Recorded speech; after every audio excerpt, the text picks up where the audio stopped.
Hello and welcome to episode number 54 of the TEW Challenge Run. This is going to be the second SmackDown for the month of September, Friday week 2 September, and also the second episode of the 2020 Mae Young Classic, as we begin the road to the No Mercy pay-per-view.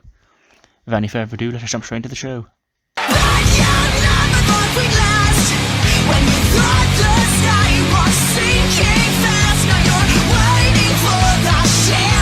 We open with 73. King Corbin, of all people, comes out. He says that he attacked Daniel Bryan last week for one reason and one reason only. You see, Bryan beat him at Judgment Day, fair and square. Corbin's willing to admit that. And when he got run over 5 nights later on SmackDown, he had the nerve to say that, oh, it's got to definitely be Corbin. Him and Drew Gulak were running around here saying, oh, Corbin's the top suspect. Because obviously he's still going to be salty that Bryan beat him. But that offended Corbin. He took his defeat like a man, and he learnt from his mistakes. And he's going to prove that in No Mercy when he defeats Daniel Bryan and wins the Universal Championship.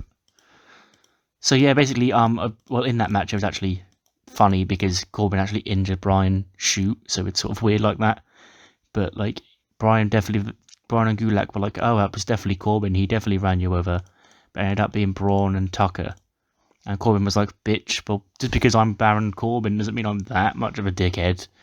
But now I'm going to prove it when I kick your ass and take your title at Judgment Day. Not Judgment Day. No Mercy, sorry. We open with the women's tag team title match, which actually gets a pretty good rating. We announced it last week. It'll be Dakota and Raquel defending against the Iconics. And in 11-18, Dakota and Raquel defeat the Iconics. Dakota pins Billy after Candy Floss and Xia Brookside of Sugar Rush come down to stake their claim, obviously to sit down at ringside on some sort of like their Sugar Rush. They've probably got like beanbag chairs and they've got sweets to eat as well to sit there ringside watching the match. And the Iconics like, you fucking mind, mate? You gotta be joking me. And then Billy Kay gets laid out with a scorpion kick and pinned. And Dakota and Raquel make defense number 3 of the women's tag team titles. 49 for Billy, 50 for Peyton, 61 for Dakota, and 45 for Raquel Gonzalez. Then after the match, of course, the Iconics, being the bitchy heels they are, aren't happy with this. They take like the fucking bag of sweets or whatever and pour them over Sugar Rush's head, and they're like, you gotta be fucking joking me, mate, fuck you. You just cost me my chance to become the women's tag team champions, innit, mate? And then they get into a brawl on the outside. And Dakota and Raquel, it says all 3 teams get involved in the brawl, but actually I've changed my mind on the fly here. Dakota and Raquel would sort of back away and watch the Iconics and Sugar Rush fight each other at ringside. But then out step Alexa Bliss and Nia Jax, who reunited last week when Alexa turned on Nikki. And they just sort of watch them from the stage laughing, and they sort of block Dakota and Raquel's exit. Raquel finally faced with a challenge of somebody who may well be bigger and more imposing than she is. And Dakota, well, she's just a chicken shit heel. So now again, a nice healthy women's tag team division here on SmackDown as well as Raw. Interesting. Speaking of tag team divisions, in a tag team tournament match, the Street Profits, now over to SmackDown from Raw, they defeat the Peak of Zeke in 8 minutes and 14 seconds. Montez Ford pins Riddick Moss with a frog splash. Tez gets a 61, 58 for Angelo, 36 for Moss, and 46 for Tony Nese. So the Street Profits advance. Last week it was VIP Nation, Apollo Crews and Shelton Benjamin version, and the Usos who advanced to that'll be one semi-final. The next one will be the Street Profits against the winner of the match later on tonight between Drew Gulak and Chad Gable and Ziggler and Roode. Speaking of VIP Nation, they come to the ring. And MVPs like last week, Apollo and Shelton took their first steps in once again becoming tag team champions when they defeated Path of the Dragon. However, this week they have the week off because it's the other 2 quarterfinals this week. But Lashley is still a champion and he needs a new challenger. So whoever thinks they've got what it takes to step up to the almighty, come out here and get it.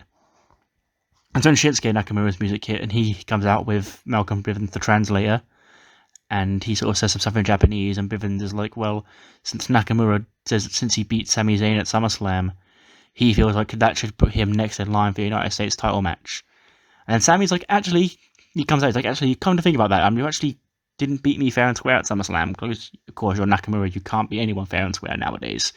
You've gone from being the king of strong style to being the king of low blow style, and you cheated again at SummerSlam, so I don't feel like you should be getting a title shot. I feel like I should be getting another match with you tonight, and then if I can beat you, like I know I can, I should get the shot of the US title instead of you.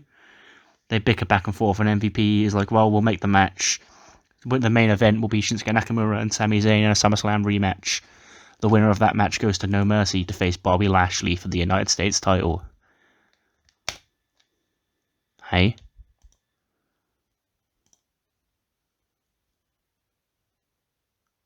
Oh, right, yeah, Sami's got to change his gimmick. He got great, that's good. Angel Garza has a match with an NXT guy called Adrian Alanis, and he beats him in 7:45 with a wing clipper. Garza gets a 64 and a 25 for Adrian. Angel Garza celebrating his victory over this young upstart, and he has the pants ripped off. He's doing his pose on the ropes when he turns around, and out of nowhere, from off screen, flies AJ Styles, who lays him out with a forearm. Like, we can't see him coming. Obviously, the crowd are like, oh, because they can see him getting on the ropes, but we're going to shoot it so that we can't see him until he's actually hit the forearm, laying Garza out cold. And he sort of stands over and starts shouting at him. He's like, you got lucky last week when you beat me. Don't think you're better than me. You're not phenomenal. I'm phenomenal, and you're never going to beat me again. You understand that? I'm a phenomenal world megastar, A-lister, and you're just a mid-card bum, but obviously in less shooty terms. Sasha and Bayley come to the ring, and Sasha says it's good that it's good to still have a grip on the SmackDown Women's division because she's the SmackDown Women's Champion, and if one of her or Bayley is the champion, then they're both the champions. That's how it worked when Bayley was the champion. That's how it's still going to work now I'm the champion. Bayley's like, well, Sasha, you see, that is true, but also I held that title for nearly a year. So how about you as my best friend? We both wrestle for that title at No Mercy because I feel like I should get another shot at it because I held it for so long. But then, whoever wins, we're still the champions regardless. And Sasha's like, Bayley, I'm sorry, I'd love to face you. But you see, I'm a really giving champion, and there are so many more other challengers back there that want another shot at me. But hey, they won't be that hard because you've got my back, haven't you? And you'll help me defend this title against whoever these challengers are. And then Shayna Baszler comes out, and all of a sudden the mood changes. And Shayna's like, well, you see here, I lost my Raw Women's title at SummerSlam. I didn't even get pinned to lose that title.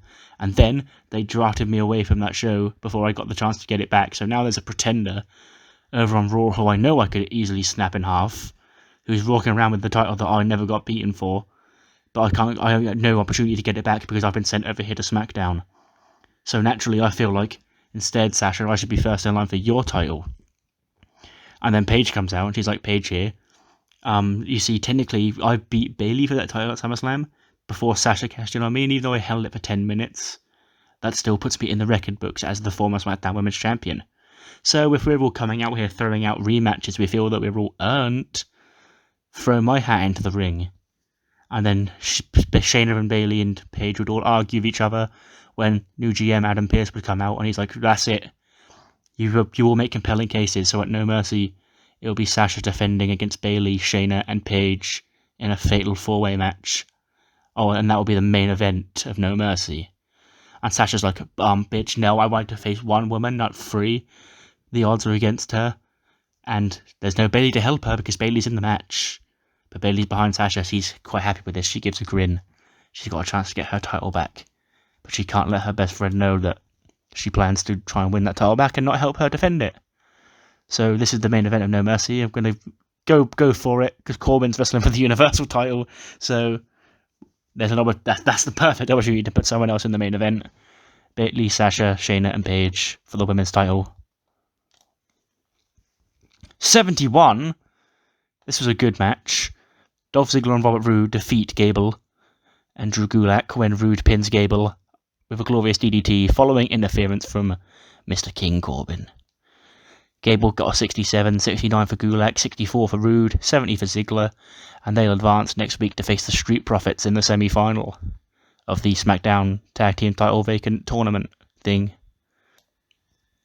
After the match, Roode and Ziggler leave and Corbin's in the ring he lays out both Gable and Gulak with an end of days, and he tells them to tell Daniel to keep that title warm for him, because the king's coming to take his throne.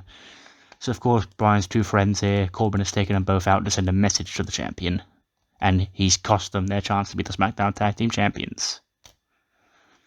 Backstage interview, Kayla Braxton is with Keith Lee.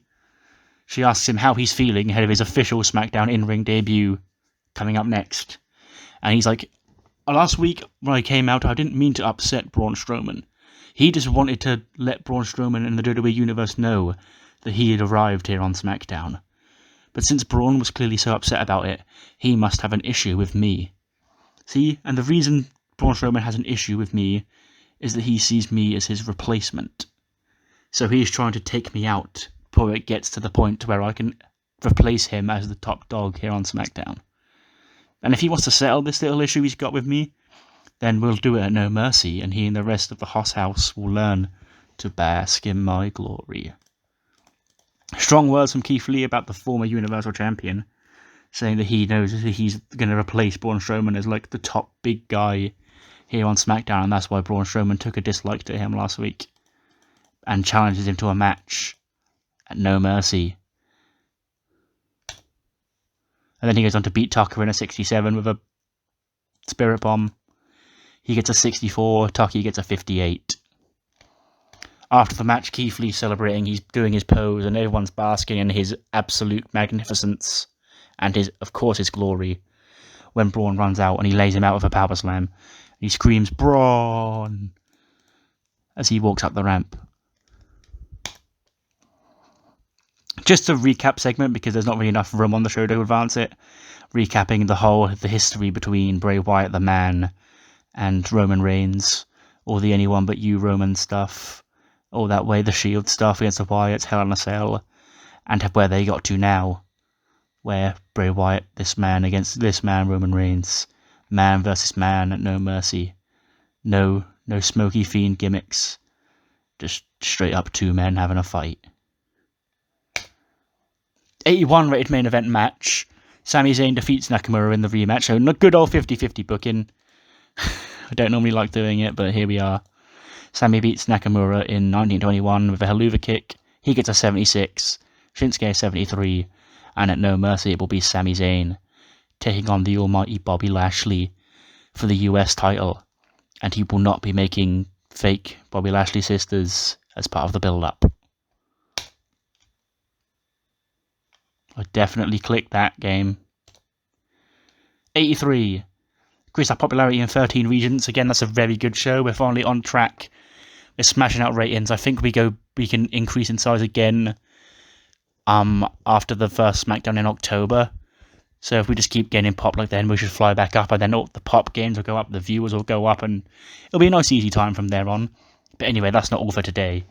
So I'll see you on the other side for episode 2 of the Mae Young Classic 2020.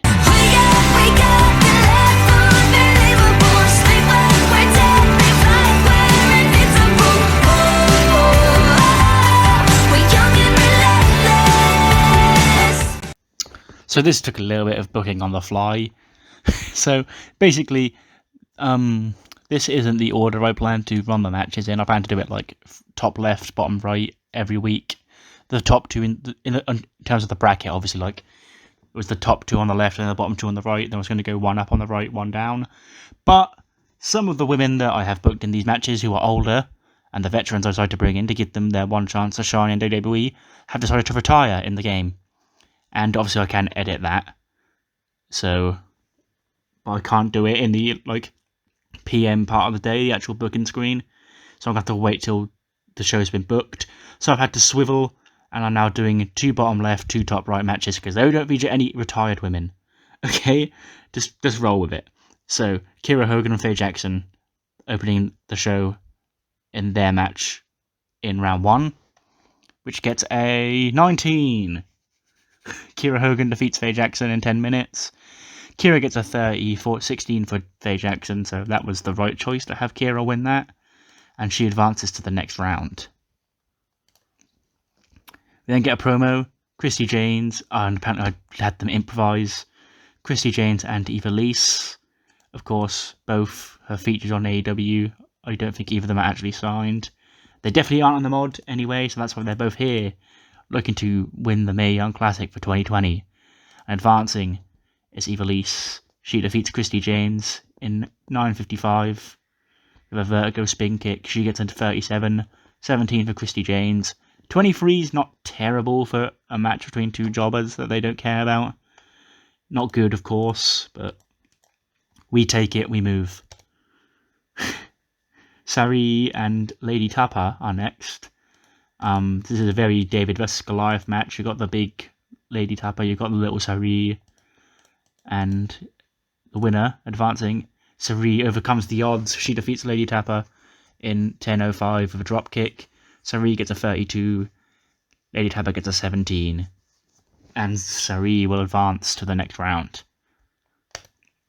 The main event for night 2 is Willow Nightingale and Melissa. Cheerleader Melissa, of course. Finally getting her big break in WWE against an up-and-comer in Willow Nightingale. And it is the veteran Melissa who gets the win, because she's got a 42, Willow's getting a 20. Melissa wins in 9:48 with an air raid crash. She gets a 42, 20 for Willow, 25 for the match. And that is the end of Night 2 of the Mae Young Classic, which scores us a 25 overall rating. Again, doesn't really matter because it's a B show, they don't really boost or gain pop or anything. But what matters more is what you thought of this show, and of course of SmackDown. So just let me know what you thought in the comments below. And I'll see you next time for episode 55, which will be Week 3, Monday Night Raw. See you then.